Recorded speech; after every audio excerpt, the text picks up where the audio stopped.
Bridget Jones, Mad About the Boy, which is the latest screen adaptation of Helen Fielding's literary sensation, which, if I remember rightly, it began life as a newspaper column, and then turned in the Independent, wasn't it? In the Independent. That's right. Imagine that. Independent, that's right. When the Independent was a thing. Anyway, so first film in 2001 was directed by Sharon Maguire with Helen Fielding, Andrew Davis, Richard Curtis in the script credits. Renee Zellweger as Bridget Jones, Colin Firth as Mark Darcy, Hugh Grant as Daniel Cleaver, sort of loose Jane Austen inspiration going on in the background.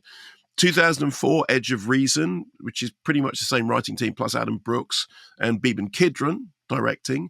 Then there was a big gap until 2016, Bridget Jones's Baby, Sharon Maguire back directing, script by Fielding, Dan Mazza, who's worked a lot with Sacha Baron Cohen and has Dirty Grandpa on his CV, which we shall move on from, and Emma Thompson, the magisterial Emma Thompson. So now this, Bridget Jones, Mad About the Boy, directed by Michael Morris, who we last spoke about when his film To Leslie was the surprise Oscar nomination for Andrea Riseborough. Do you remember this? It was a really tough film, really, really well done, sort of really proper drama. And then Andrea Riseborough got Best Actress nomination, and everyone was up in arms because there was no campaign behind it. And it was like, how is this allowed to happen? How have we been allowed for this to happen? So, has a sort of solid back catalogue, script by Fielding again, Mazza, and Abby Morgan. Abby Morgan's name is in the credits, and Abby Morgan most recently wrote Eric, which you absolutely loved, and I absolutely loved, and I think you did an interview with Benedict Cumberbatch for that. Correct. Okay? That's the last time he was on the show, yeah. So, first things first, there was this article about the pre-sales of Bridget Jones outstripping the pre-sales of Barbie here in the UK. Meanwhile, in America, it's going straight to Peacock. So there is this weird disparity between, in America, it's straight to streaming. So it's obviously considered not worth theatrically releasing, whereas here, the pre-sales are very good. So if you remember, in the previous film, Daniel Cleaver was sort of dead at the beginning. That's the Hugh Grant character. But then at the very end, there's a headline about him having been found. He's gone. So he's not in the film, but then he was dead, but then he's not dead. Meanwhile, in this one, Mark Darcy, the Colin Firth character, has died 4 years ago, and he was on humanitarian work in the Sudan. So now Bridget Jones is widowed with 2 kids. So Firth is in the trailer, and he's in the film, but he's in the film as a kind of apparition, as a memory, as a kind of ghostly presence. Also, Bridget Jones's father, Jim Broadbent, he's also gone, having made her promise to not just survive, but to live her life in the wake of having lost Mark Darcy. So her life is chaotic as ever. She struggles with the kids. We see them at the very beginning. They're bouncing around and doing all this stuff, and she shuts herself in a closet because she says, I don't want to be a mummy right now. She takes the kids to school, where there's a teacher called Mr. Wallaker, played by Chiwetel Ejiofor, who does everything with a whistle and disapproves of the fact that she appears to be chaotic. Also, she turns up at the school gates still wearing her pajamas, where all the other sort of mummies are looking very sort of glamorous. She needs a restart. She is told by Emma Thompson. Emma Thompson plays her gynecologist, who she goes to no matter what's going on. And Emma Thompson has to keep saying, you do know I'm a gynecologist. This is nothing to do with it. Anyway, so she goes to see Emma Thompson, and Emma Thompson says to her, look, this has happened in your life.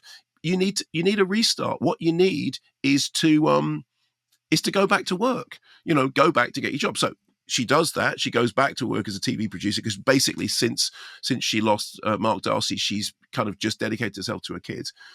And the next thing you know, she starts having an affair with Leo Woodall's Rockster, who is this young, very, very hunky, very kind of right on, piece of cheesecake. So she has a fling with him, and she goes into work the next day in a state of becrumplement, because she has had a fling with him. So it's, we're back in Bridget Jones territory.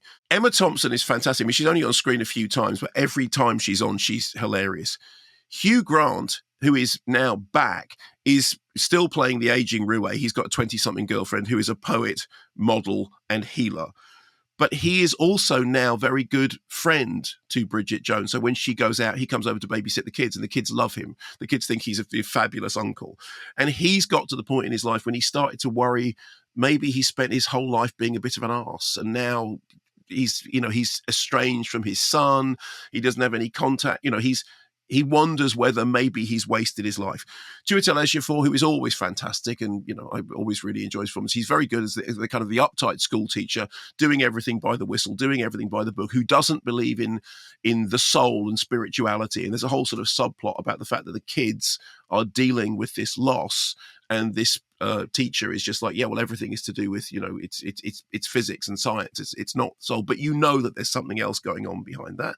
And then Leo Woodall, who was, of course, in White Lotus, does the cheesecake thing very well. He looks fantastic. She falls for him, whilst at the same time understanding that they're completely incompatible. But on the other hand, nice to have fun with. And it is nice to see, after Baby Girl and, Idea of You, another film in which the age gap thing it's a deal, but it's not a big deal. I mean, it is really weird that we spent so many decades watching movies in which men in their 50s would have relationships with women in their 20s and nobody batted an eyelid, and then you reverse the polarities and it's the only thing that anyone talks about. As far as the film itself is concerned, it's scrappy. At times it plays like a series of sketches, and some of the sketches work better than others. There is also, in the opening, a bit too much performative zaniness, a bit too much spontaneous dancing, a bit too much hopping around, bouncing on beds and laughing uproariously. So what at the beginning I thought, okay, I'm not really going for this. And there's kind of update stuff, because there's gags about Tinder, and there's gags about flavored condoms, and there's gags about lip plumper, whatever the stuff is that it makes your lips go. But then weirdly, about sort of as it hits its stride, it settles down into something which is actually about grief. And I mean, no one was more surprised by this than I was. But the thing about dealing with the loss of a loved one actually starts to sort of emerge as a genuine thing. And I mean, like Love Actually, with which this shares not only cast members, but also a kind of aesthetic DNA, it got me in the feels. And in the second half of the film, I cried like a baby. Tears were rolling down my face. And I was doing the thing about, because I wear glasses, I love crying in films. I absolutely love it. It's one of my great joys. But I have to take my glasses off to wipe my eyes. So I know that everybody, it was evident that I was crying my eyes out. I mean, not crying in sadness. It's just the old thing about tears of laughter, tears of joy. But so it's a really weird hodgepodge of a movie. There are bits of it that absolutely don't work, but there are bits of it that just got me. Hugh Grant is hilarious. Every single moment apparently he had some hand in writing the lines for his character, and he's terrific. I mean, he is in the absolute golden age of his career right now.